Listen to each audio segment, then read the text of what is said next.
I recently have been spending a lot of time, both on and off stream, talking about Fire Emblem Engage Maddening, how I want to do builds for it, and that I'm excited to take on this first run of the game. But I'm realizing now I haven't really talked in depth about what builds it is that I'm planning on doing. So today, in preparation for making more in-depth guides for each character, I figured I'd give y'all a preview of at least 3 of the builds that I have in store. Let me show you something.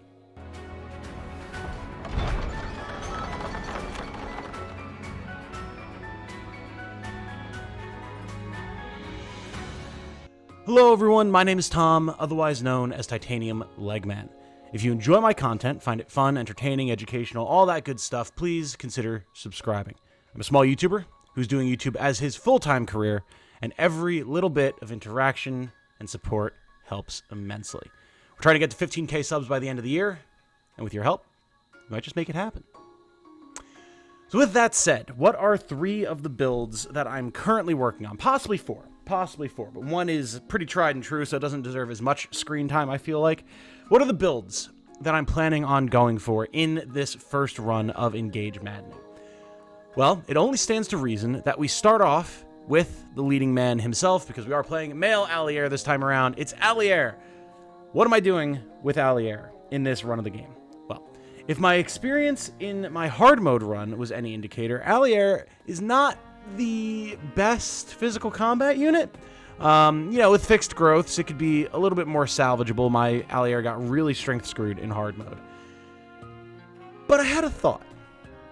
Rather than fighting to try and salvage Alear's combat capabilities and make him a good frontliner, what if instead we just leaned into the fact that he could be a very good support bot?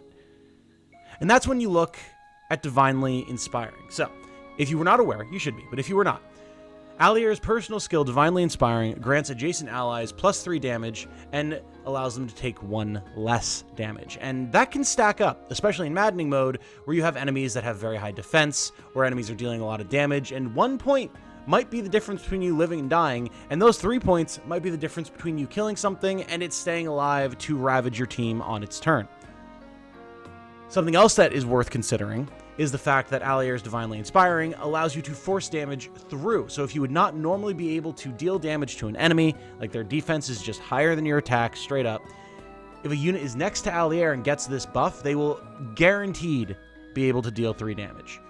This is great for getting chip damage in when you're chaining backup attacks together, or you need to land a hit with a knife to poison an enemy to weaken them, or they're just that low on health and you need something, anything, to finish them off. And this is really, really good. So why not build something around it? So that's kind of my goal.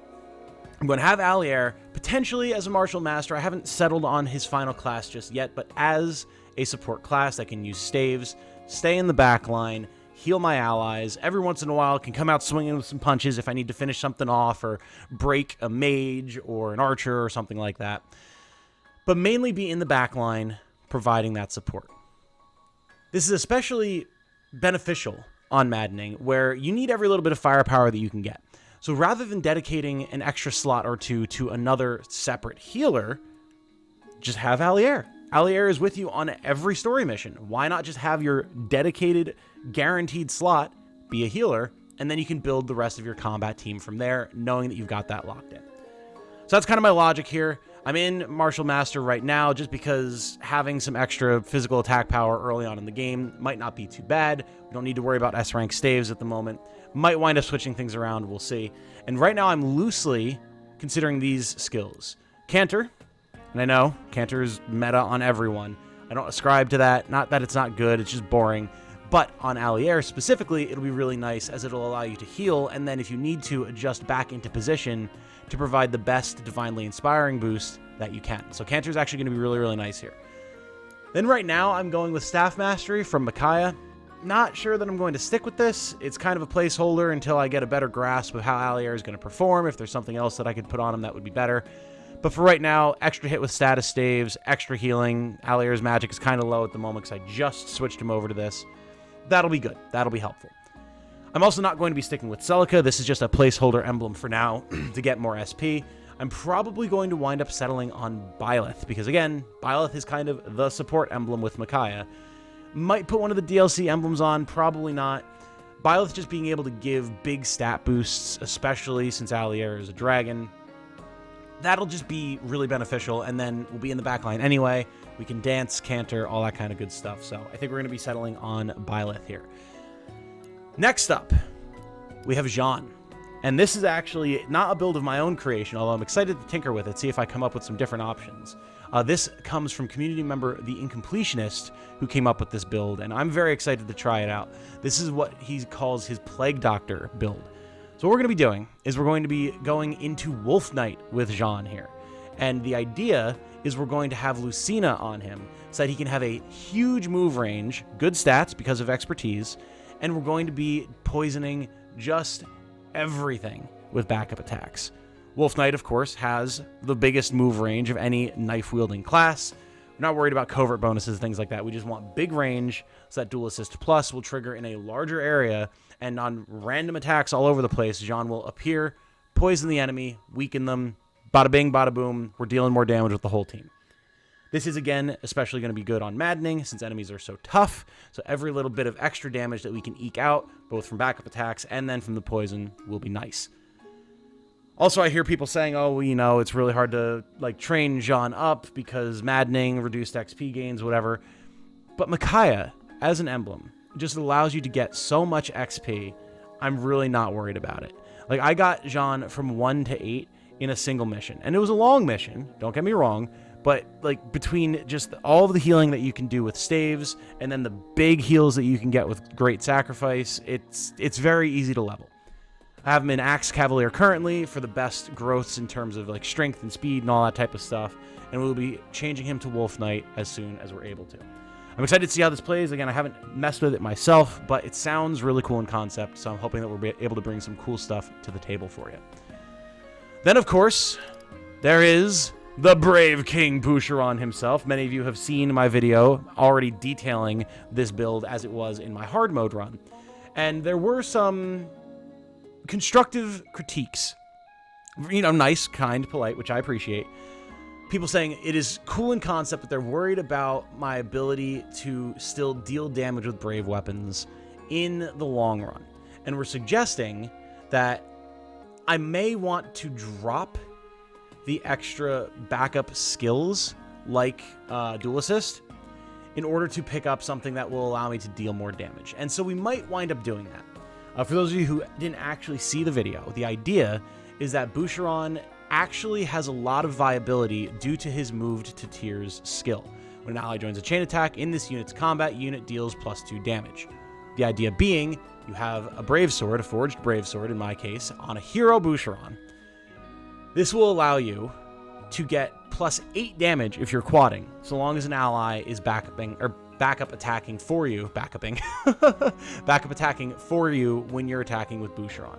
You go in with the brave sword, you're already hopefully dealing a good chunk of damage. You get +8 damage on top of that, plus maybe you have Alear next to him, so he's getting +3 damage based on that. It's pretty good stuff.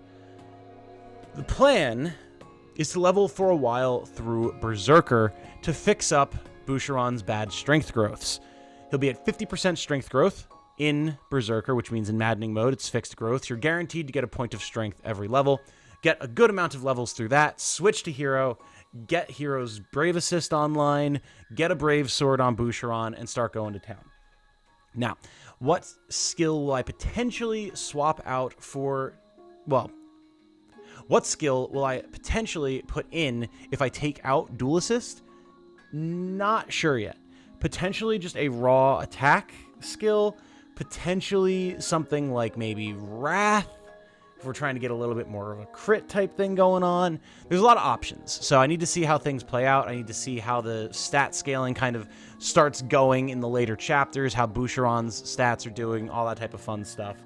But I think this should still work quite well, even if I need to make some tweaks, if I need to focus more on the glass cannon side of things than having that mix of glass cannon and backup attacker that worked really well in hard. Maybe it just won't work that well in Maddening because, you know, stats, but I have to see for myself.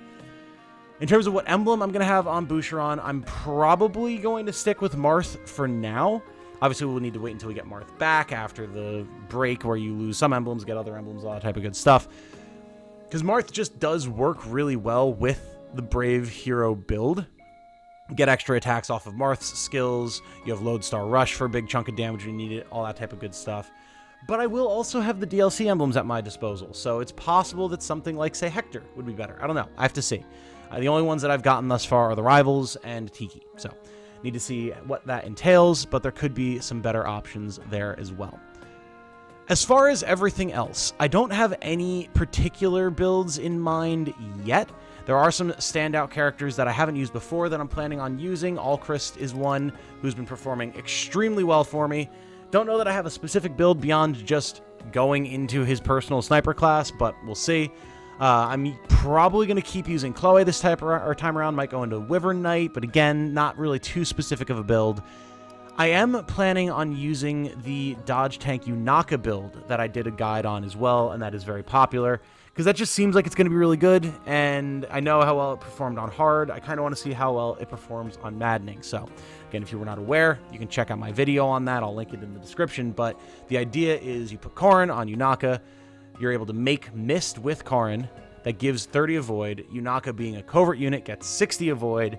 It reduces enemies' ability to move through it. She becomes very dodgy. You can just plop her in front of a group of enemies. Even if she's not killing them, which she very well might, because Trained to Kill, when she's in any sort of cover terrain, gets plus 15 crit. You might be critting and just killing stuff. At the very least, she's hitting things, poisoning them. Again, kind of like with the Plague Doctor build. Softens them up, makes it easier for the rest of your team to take them out. I think it should still work really well. In the comments on that video, people were saying that they've used it in Maddening and really liked it. So that's definitely something that I'm planning on doing. I also kind of wanted to use Zelkov, but like, I don't know if that's worth it. I have to see how his stats compare to Yunaka's. But yeah, that's kind of where I'm at. Those are the builds that I've got locked in at the moment as ones that I want to do. I do have a lot of other ideas for things. I'm planning on bringing in some of the later game characters that I didn't use previously, like Panette, Marin, Tamara, all that type of stuff. Maybe I'll get some interesting builds going with them as well. And when I do get some ideas locked into place, I'll probably do another video like this to kind of outline for you guys what my plans are ahead of releasing specific videos for those builds once I finish the game. With that said, though, I think I'm going to wrap this one up here. Thank you guys for coming and watching and hanging out. A little bit of an off-the-cuff, kind of chatty video. No script this time around. Just figured it'd be a good idea to put my thoughts to paper and let you guys know what my plan is. So, that said, my name has been Tom, otherwise known as Titanium Legman. If you have any thoughts about any of these builds, any skills that you would suggest, any emblems you would suggest, all that type of good stuff, drop it in the comments. And if you have any particularly weird, wacky, but effective builds, especially ones that you've used on Maddening that you would like to see me try, let me know. I wouldn't be opposed to trying them out, and other people might like to be inspired as well. That said, I hope you all have a good night. Stay safe and healthy out there. And remember, be good to each other. Bye now.